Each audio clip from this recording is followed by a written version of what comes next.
What's going on, everybody? Welcome back to the Late Apex Show. My name is Jonathan, and this week we're going to cover basically everything you need to know to get you caught up to speed on the start of the 2018 Formula One season.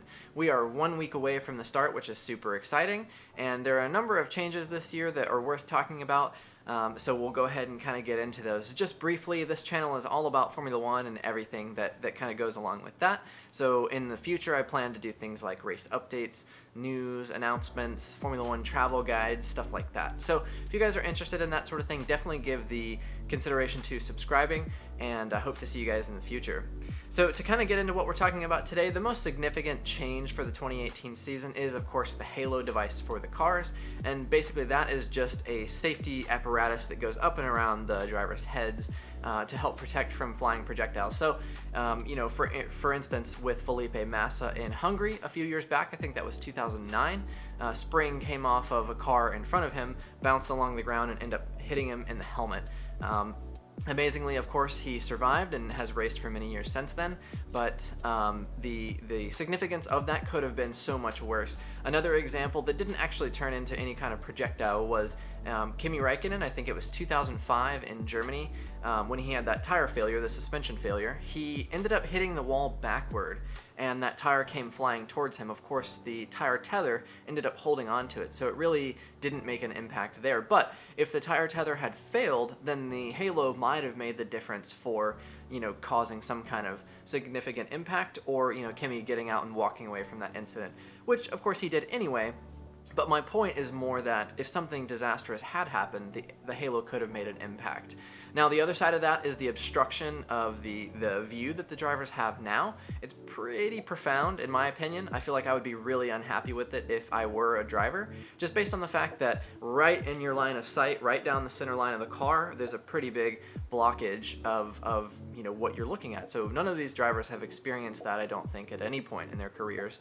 And now suddenly there's this big block in their way. So hopefully it doesn't cause, too many unnecessary incidents.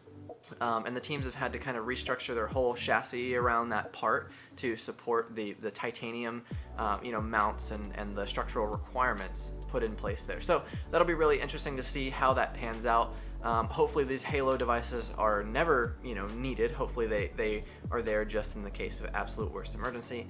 But we'll see how maybe it will affect the racing. I really don't know.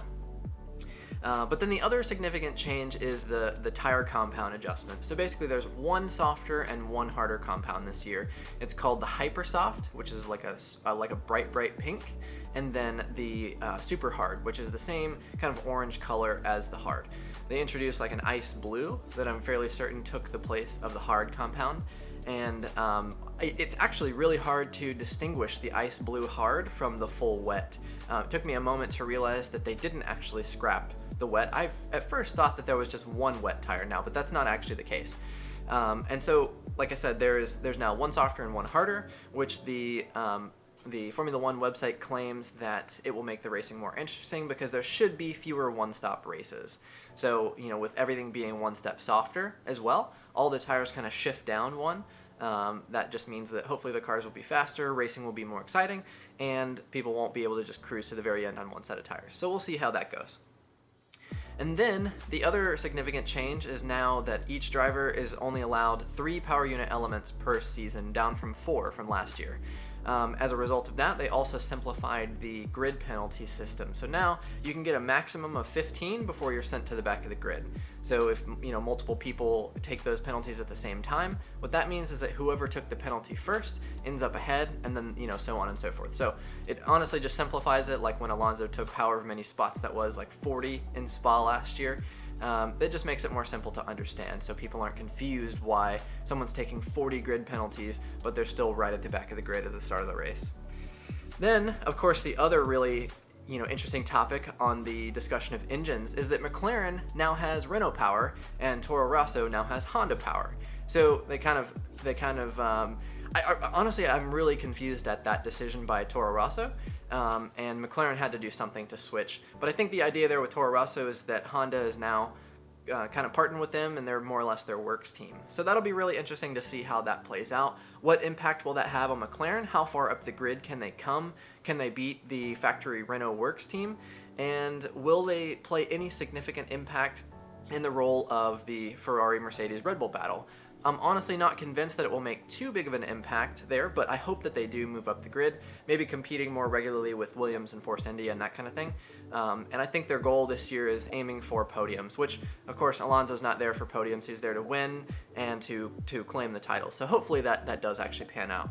And then, of course, the intra-team battles. So we have Sirotkin and Stroll. We have Vettel and Alonso. There's just so many. Basically, every driver pairing on the grid has an opportunity for a really great team battle. But most importantly, I think, I want there to be a more than two-way fight for the title at the very last race of the year. That just always makes it so much more exciting, kind of like 2012 when we had, I think it was, 4 or 5 people going into the last race that mathematically could have won the title. Just makes it so much more exciting, and I sincerely hope that is the case. That would mean that the racing all year long is amazing and makes us want to watch, so I really hope that's the case.